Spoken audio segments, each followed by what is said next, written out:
Hare Krishna, everyone, and welcome back once again to our ongoing lecture series entitled The Glories of Sri Vrindavan Dham. Nama Om Vishnupadaya Krishna Pishtaya Bhutale Srimati Bhaktivedanta Swaminiti Namane. Namaste Saraswati Deve Gauravani Pacharine Nirvishesha Shunyavadi Pastacha Deshatarane. All glories to Srila Prabhupada. So we are continuing with our mini-series on stimulation for ecstatic love, and this is part 186, in which we continue with our present theme of the glories of Vrindavaneshwari, Srimati Radharani, and specifically, again, her tears. Actually, this is the 10th class on her tears. I'd like to begin today with a beautiful verse from Srila Rupa Goswami's Padyavali. It's verse 324. Srimati Radharani is speaking to one of her Sakis. "O my Saki, morning has gone, afternoon is gone, evening has also passed. O my friend, I have spent the whole day crying for Krishna. Alas, alas, what shall I do? That I have no chance to see Hari's lotus face is a matter of great lamentation." Now, I found another nice verse in Ujjvala Nilamani 4:32. Therein it's written, "Seeing a calf whose mouth was pierced by a piece of straw, compassionate Radha began to weep. Filled with grief, she applied kumkum to the wound." Now, what's interesting, commenting on this verse, Srila Vishwanath Chakravarti Thakur writes, Vrindadevi, while speaking to Purnamasi, says, "The calf which belonged to a milking cow was to be given to Krishna. That calf's mouth was pierced by the tip of a tender piece of grass." So he concludes, "Therefore we see Radharani's tears show her great compassion." Hare Krishna. Now, I'd like to share a famous, very beloved pastime that comes down through oral tradition in Vrindavan. You'll see it's very famous, well known. Many of you may know it. But in the Vrindavan Research Institute, we found that it's also mentioned by, or actually discussed in detail, by a great devotee named Yadunandana Das Thakur, who was a disciple of Hemlata Goswamini, the daughter of Srinivasacharya, in his book called Manjari Sringara Rahasya. He mentions this pastime in his book, Manjari Sringara Rahasya. Now, in the Gaudiya Vaishnava Index, compiled by our ISKCON scholars, it stated that Yadunandana also wrote a book which contained a biography of Srinivasacharya. Now, upon reading that book, Srinivasacharya's daughter, Hemlata Goswamini, was deeply impressed with that book, and she called it, or she named it, Karnananda. Karnananda. Now, what's very nice is that in that book, Yadunandana Das mentions the name of his guru, Hemlata Goswamini, at the end of every chapter, and respectfully glorifies her at the end of every chapter. So unique. Therein he writes, "Hemlata, the daughter of Srinivasacharya Prabhu, is just like a creeper of divine love, and is a beautiful creation of the Supreme Lord. I, Yadunandana Das, take pleasure in writing this book, Karnananda, keeping her lotus feet fixed within my heart." Now, further research shows that he also translated Govinda Lilamrita into a local language. And in that book, in his translations, let us say, he writes, he was so attached to his guru, "Worship the feet of your guru, which is the only abode of peace, and which is the mine of all good qualities. The daughter of Acharya Prabhu, Srinivasacharya, is Sri Hemalata, whose very name can bring fulfillment of all desires. Finding me in the utter darkness of ignorance and in utter damnation, she gave me her kind refuge, and by her mercy my eyes have been opened by throwing away the darkness of ignorance. We are indebted to Yogananda for helping us to increase our Guru Nishta, faith in our spiritual masters. So again, in Manjari Sringara Rahasya, he shares this wonderful pastime. He writes, one day, Purnamasi arranged a meeting late in the morning in a beautiful kunj for Radha and Krishna. But as often happens, we know, Krishna arrived late for the rendezvous. And as a result, Radharani became very angry. She went into man. Of course, Krishna tried as hard as he could to pacify her, but he was completely unsuccessful. So as he sometimes does, he went to Lalita Saki and asked her to intervene. Now fortunately, Lalita was able to calm Sri Radha down. But afterwards, Lalita found Krishna and chastised him, telling him never again to anger Sri Radha. You rascal, don't make Radharani angry ever again. Okay, so now a few days later, as Radha and Krishna were sitting happily together in a forest grove, just on the banks of the Jamuna River, Krishna said, my dear Radharani, what do you think if we switch roles? And I become upset, I become angry with you for just one time.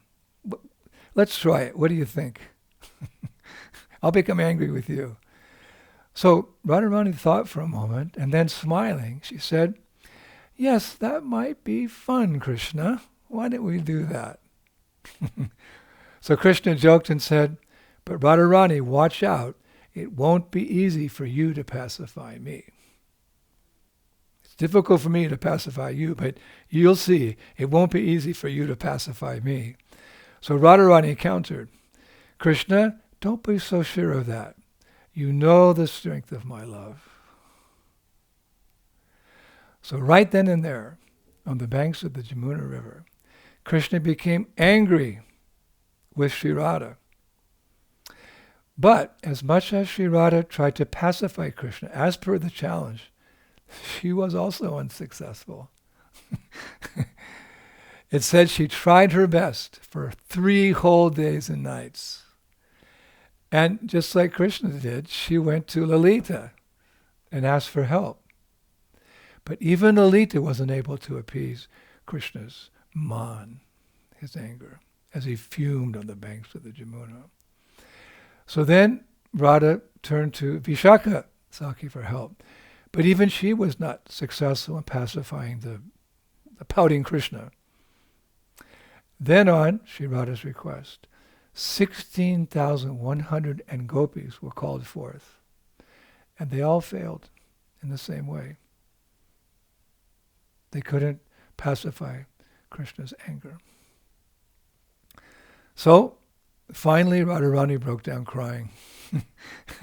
And as she did so, her tears flowed into the Jamuna River, which soon began overflowing its banks, like streams of tears into the Jamuna. So very soon Jamuna River was overflowing its banks.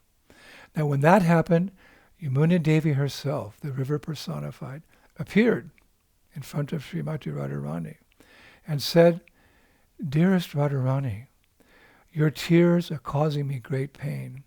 Please give me an order that I can pacify Krishna on your behalf. Wow. So again, Radharani thought for a moment, and then she agreed. And what's more, she blessed Yamuna Devi to be successful in that service. So then, Yamuna Devi did something very amazing.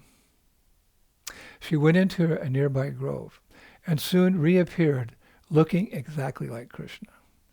Now we know that she already has a dark countenance, shime, like the color of clouds in the evening, very much the same color as Krishna. But here she had expertly manifested all the beautiful features of Krishna as well. She was also wearing the same attire as Krishna. She had a beautiful cloth around her waist. She had tight pants. There are paintings of Krishna in this particular dress, tight pants. And she had a necklace and crown exactly like Krishna's. Now, she was also holding a lotus flower in her left hand, and her right hand was raised in the pose of lifting Govardhan Hill. So she really looked like Krishna. Now, many of you may know there's a famous painting by the artist B.G. Sharma from Udaipur that's been reproduced millions of times in a poster form, wherein we see her in this pose. I've seen it in Vrindavan, I've seen it in Nathwar, many places. In fact, when I first joined the movement, I was very attracted. I thought it was Krishna, but then one devotee said, no, this is Yamuna Devi. Now that pose of Yamuna Devi, I found, is nicely described in the book Anubhasya Prakash Rashmi by a Vaishnava author named Yogi Gopeshwara. He's also listed in that index that our ISKCON scholars have produced, naming various great devotees. Yogi Gopeshwara. Now, Yogi Gopeshwara, I found out, some more research, was born in 1787, and he wrote a number of books, including, he's famous, Varakatha, Atmavada, Bhakti, Martanda, and many others, as well as his Rashmi commentary on the Bhashya Prakasha of Purushottam.